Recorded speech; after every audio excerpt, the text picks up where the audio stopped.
Iqbal academy मगरबी बंगाल की जानिब से अल्लामा मोहम्मद इकबाल की याद में शिवपुर मुस्लिम गर्ल्स हाई स्कूल में एक शानदार नसरी नशिस्त का एहतमाम किया गया, जिसमें अल्लामा हज़रत कैसर शमीम, अल्लामा जनाब हबीब हाशमी, जनाब जमील अहमद, वासिफ अख्तर, रहमत अमीन, वहशी हरवड़ी, फिरोज़ मिर्ज़ा, मुश्ताक अंजुम वगैरह ने अल्लामा इकबाल की शख्सियत और शायरी पर इज़हार ख्याल किया।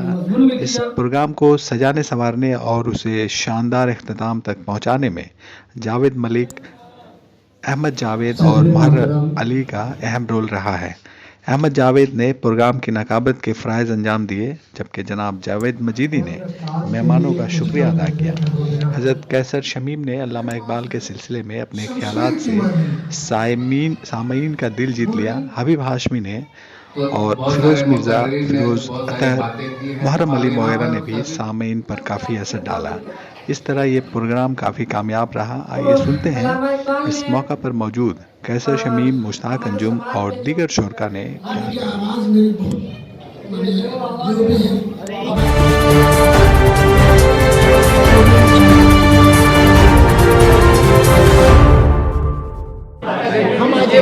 ये इकबाल एकेडमी के नाम का ये इदारा जिसके ज़ेर इंतज़ाम आज इकबाल से मुतल्लिक़ प्रोग्राम हुआ है, दरअसल उसकी कोशिश यही है कि इस इलाक़े में इकबाल शनासी की रस्म आम हो, लोग इकबाल से करीब आएँ, उनके कलाम को पढ़ें, उनके अफ़कार को समझें, उनके फ़लसफ़े को जानें। और फिर चूँकि उनका मकसद था कि सिर्फ ये चीज़ें जाने नहीं बल्कि जानकर उसे अपनी ज़िंदगी में बरतें, तो ये सारा काम जाहिर है कि बार बार हम जब ऐसी तकरीबें करेंगे, ऐसे जलसे करेंगे और लोगों को मुतवज्जो करेंगे कि इकबाल को समझना है तो ऐसा इंतज़ाम करो, इस तरह की चीज़ें करो, ज़बानें सीखो, पढ़ो, कुरान पढ़ो, तमाम ये करो और फिर अपनी खुदी को निखारो और निखार कर अपनी मिल्लत के लिए काम के तुम बनो। तो ये सारा पैगाम जा रहा है, तो ये जलसे के ज़रिए भी है, आम लोगों के ज़रिए भी है। तो हमें बहुत खुशी है कि इस तरह का प्रोग्राम अब हमारे इलाके में मुनक़द होने लगा है। जी वो तो इनकलाब तो आई है, जब ज़िंदगी में कोई तब्दीली आप लाते हैं तो वो तो उस तब्दीली का नाम ही तो इनकलाब है।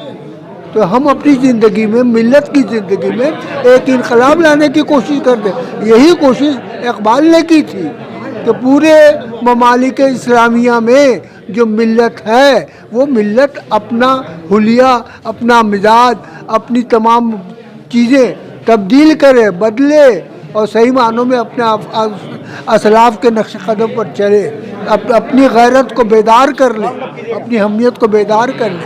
यही पैगाम तो उन्होंने दिया था।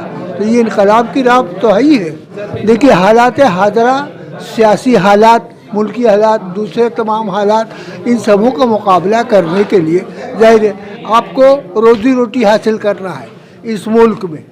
उसके हालात क्या हैं, क्या रोज़ी रोटी आसानी से हासिल होने के इम्कानात यहाँ हैं? अगर नहीं है तो उनके ख़िलाफ़ जाना चाहिए, आवाज़ बुलंद करनी चाहिए, तैयार होना चाहिए। तो इसी तरह से एक एक चीज़ अपने आप को खड़ा करना है और ताकत के साथ, इज़्ज़त के साथ, हमीयत के साथ खड़ा करना है। और हर फर्द जब ऐसा करेगा तो मिल्लत की तरक्की होगी, मिल्लत सही माने में यही ज़रूरी है। तो हर फर्द को सोचना है, तो यही पैगाम दिया जा रहा है। जी ये कोशिश तो हो रही है कि हम लोगों तो जाहिर है कि हम जितने लोगों को हमने मदऊ किया, लोग आए, उनके ज़रिया जहाँ जहाँ वो जाएंगे ये बातें तो बयान करेंगे कि इस तरह की बातें हो रही हैं। तो एक मुँह से दूसरे मुँह, दूसरे से तीसरे मुँह, तो ये काम तो होगा, बात तो आगे बढ़ेगी, है ना। अब दुआ कीजिए कि इदारे के पास इतना फ़ंड हो कि वो साल में एक दो बार नहीं बल्कि बार बार इस तरह के जलसे मुनक़्क़द करें, बस ये दुआ कीजिए। सियासत के मानी ये है 1 week is enough in politics. एक हफ्ते में आप यानी बहुत प्राइम मिनिस्टर बन जाइएगा। आपको कुछ करना नहीं है, ना इकबाल बनना है, ना लिखना है, पढ़ना है, कुछ नहीं करना है। आपको कुछ बनना है तो सारी ज़िंदगी इंतज़ार कीजिए और सियासत कीजिए, सियासत में सब ये हमारी तसाहुली है, ये हमारी सुस्त रवि है, हम आहिस्ता चल रहे हैं। लेकिन इकबाल एकेडमी जावेद अहमद साहब की तो नहीं है, इकबाल एकेडमी किसी हबीब हाशमी का नहीं है, इकबाल एकेडमी किसी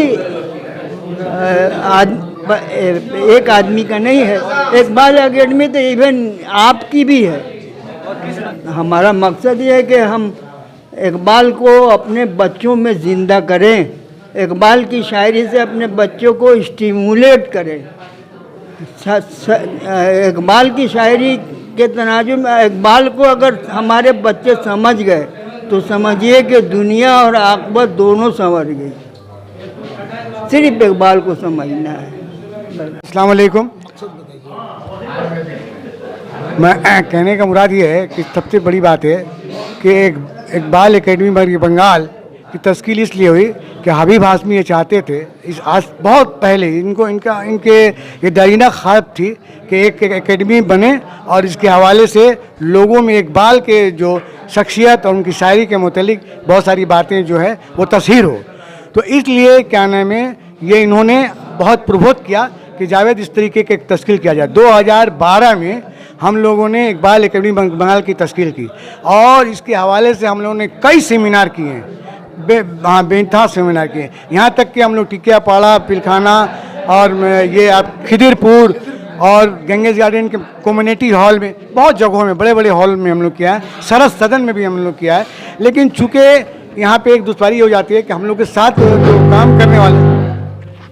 जो काम करने वाले लोग हैं वो हम लोग जो यंग जनरेशन है वो बहुत कम जुट पा रहे हैं, जिसकी वजह से हम लोग इसको नहीं कर पा रहे हैं। बहुत मुश्किल से मास्टर साहब ने कहा कि जावेद बाबू ये 9 नवंबर तो गुजर गया, कम से कम एक गाने में इकबाल के हवाले से एक प्रोग्राम होना चाहिए था। हम लोग हमेशा मैंने यौम इकबाल मनाते थे, इस बार हम लोग कोरोना की वजह से हम लोग और ये अलील भी हो गए थे, बीमार भी पड़ गए थे, जिसकी वजह से हम लोग इसको नहीं कर सके। तो अभी वक्त मिला, थोड़ा वक्त साजगार हुआ तो हम लोगों ने इस प्रोग्राम को रखा और इंशाअल्लाह ताला आप लोगों के आने से और लोगों के बहुत सारी ऐसी अच्छी तकरीरें सुनने से मेरा लगता है कि ये प्रोग्राम कामयाब हुआ। और इंशाअल्लाह ताला इस जो हम लोगों का जो मकसद है, जो मिशन है, जो मैसेज है, जो हमारे उस्ताद मोहतरम हबीब हाशमी और हमारे हजरत कैसर समीम साहब जो हैं, ये लोग हम लोग के साथ हैं। इंशाअल्लाह ताला हम लोग इन लोगों की रहबरी में हम लोग इसको आगे बढ़ाएंगे और भी नौजवानों से हम लोग ये अपील करेंगे आपके इस चैनल के माध्यम से आप यूट्यूब में इसको देंगे तो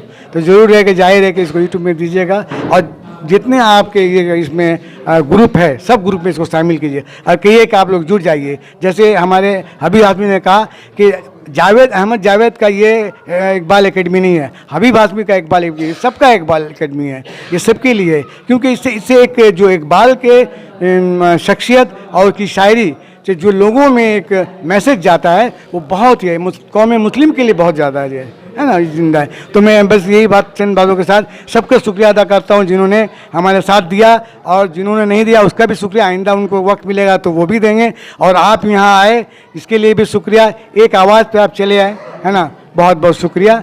मैं आज पहली बार इस तरह के प्रोग्राम में शामिल हुई। जावेद सर मेरे टीचर रहे हैं, उन्होंने यहाँ मदद किया कि ये प्रोग्राम है उसमें तुम शामिल हो। मुझे उतना नॉलेज तो नहीं था, लेकिन यहाँ आने के बाद लोगों की बातें सुनकर बहुत कुछ जानकारी मिली है और उम्मीद करूँगी कि ये एकेडमी और आगे तरक्की करे और आगे बढ़े और यहाँ का मैसेज तमाम लोगों को मिले, जिससे लोगों में बेदारी पैदा हो। यही सब बातों को बोलकर मैं जावेद सर का भी शुक्रिया अदा करूँगी, उन्होंने मुझे इस प्रोग्राम में बुलाया। बहुत बहुत शुक्रिया। इकबाल एकेडमी के ज़रिए तमाम यहाँ अल्लामा इकबाल के सिलसिले में एक महफिल बर्पा हुई और इसमें हम लोगों की हाज़िरी हुई। मुझे यहाँ आकर खुशी हुई और मुझे कहना पड़ेगा कि मेरी मालूमात में भी इजाफ़ा हुआ। उस्ताद मोहतरम हज़रत कैसर समीम साहब ने बहुत अच्छी बात रखी और उनके साथ ही मोहतरम हबीब हाशमी साहब ने भी बहुत अच्छा पेपर पढ़ा, तो उससे मालूमात में बहुत इजाफ़ा हुआ। लेकिन साथ ही साथ मैं एक बात सिर्फ यहाँ पे अर्ज़ करना चाहता हूँ। एक बात यहाँ किसी मुकर्रिर ने कह दी कि अल्लामा इकबाल ने पाकिस्तान का एक ख्वाब देखा, तो मैं समझता हूँ कि उन्होंने जिस तरह से बात रखी उस तरह से अल्लामा इकबाल ने पाकिस्तान का ख्वाब नहीं देखा था। ये बात बिल्कुल रिकॉर्ड में है कि अल्लामा इकबाल ने पाकिस्तान के सिलसिले में ख्वाब देखा, लेकिन उनका नज़रिया ये था कि एक ऐसा मुल्क हो जो हिंदुस्तान के ही हदूद में हो, हिंदुस्तान से अलग नहीं हो। वो एक लफ्ज़ इंडियन डोमेन इस्तेमाल किया गया है कि मुसलमानों को एक इलाका दिया जाए जो इंडियन डोमेन में हो, इंडिया से अलग नहीं। ये गलतफहमी पैदा की जाती है कि अल्लामा इकबाल ने पाकिस्तान का ख्वाब देखा और एक अलग रियासत, एक अलग मुल्क चाहिए। ये गलत है, ये बिल्कुल रिकॉर्ड है। मैं शुक्रिया अदा करता हूँ कि इस गलतफहमी का मैंने इजाला करने की कोशिश की। बहुत मोहम्मद यहाँ इकबाल एकेडमी का प्रोग्राम हुआ। इसमें आने के बाद हम लोगों के इल्म में काफ़ी इजाफा और जानकारी, और जनाब कैसर समीम साहब से और उस्ताद मोहतरम की बातों से हम लोगों के इल्म में काफ़ी इजाफा हुआ। इकबाल साहब के बारे में बहुत सारी जानकारी बात मालूम हुई। जैसे उन्होंने बहुत सारी उनके बारे में बात बताया। जो वो जर्मन में थे तो 3 महीने में ही जर्मनी लैंग्वेज का इस्तेमाल की सीखे, और उनका इंटरव्यू जो है वो जर्मन लैंग्वेज में ही था। तो 3 महीने में एक अनजान मुल्क के लैंग्वेज को सीखना आसान बात नहीं है।